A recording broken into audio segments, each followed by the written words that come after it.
With that, this is a weather update that we are bringing to you from the international arena. Hurricane Milton barreled towards Florida's battered Gulf Coast as an enormous Category 5 storm on Tuesday, triggering massive traffic disruptions and fuel shortages as officials ordered more than 1 million people to flee before it slams into the Tampa Bay area.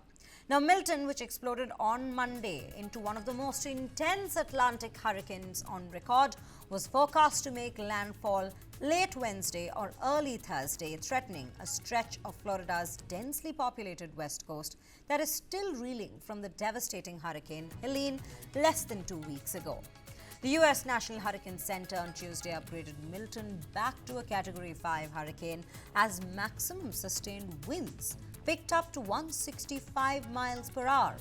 Drone footages, in fact, these that you can see on your screens right now, show a steady stream of cars along the Interstate 75 in Florida as residents are being evacuated as they flee the Hurricane Milton's projected path.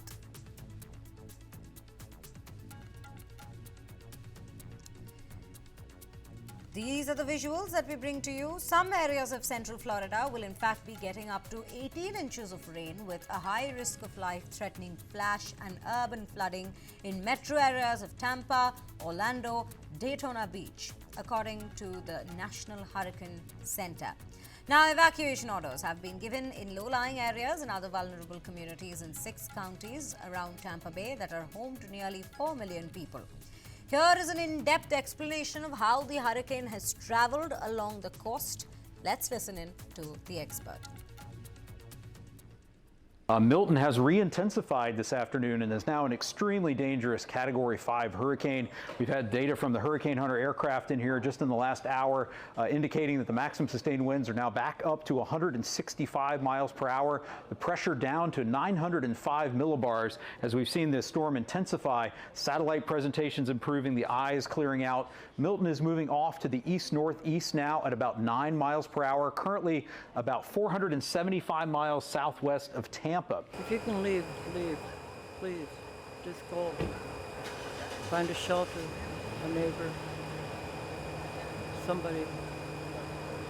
Go inland if nothing else. You know, just get out of Tampa. Just try to get out of Tampa.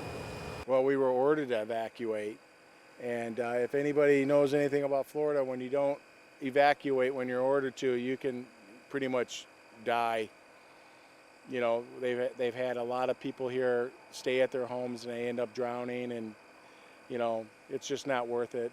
You know, the house can be replaced, the stuff can be replaced, so it's just better to get out of town.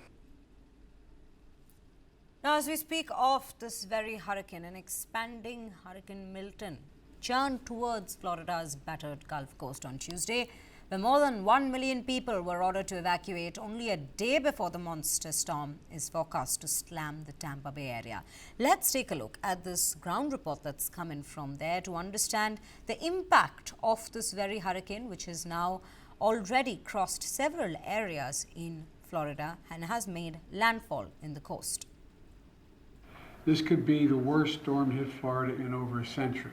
U.S. President Joe Biden said fleeing Hurricane Milton was a matter of life and death on Tuesday, and he urged those ordered to evacuate to do so immediately, after the massive storm lashed Mexico's Yucatan Peninsula with heavy rain and wind on its way to Florida's Gulf Coast.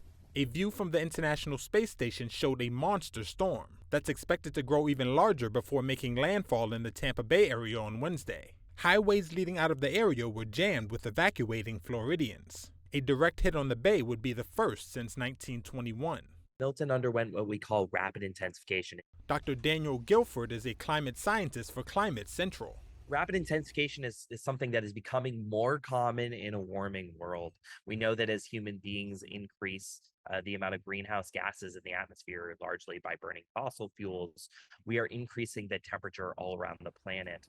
And in certain places like the Gulf of Mexico, temperatures are actually growing faster than around other places on the planet over the ocean. And that means that there's a lot more fuel available to these storms than there would have been if we hadn't burned greenhouse gases. While Milton's intensity was likely to fluctuate, it was also expected to double in size. putting hundreds of miles of coastline within the storm surge danger zone, according to the National Hurricane Center. Florida's densely populated west coast is still reeling from the devastating Hurricane Helene less than 2 weeks ago. Relief efforts remain ongoing throughout much of the U.S. Southeast after Helene made landfall on September 26th, killing more than 200 people across 6 states and causing billions of dollars in damage.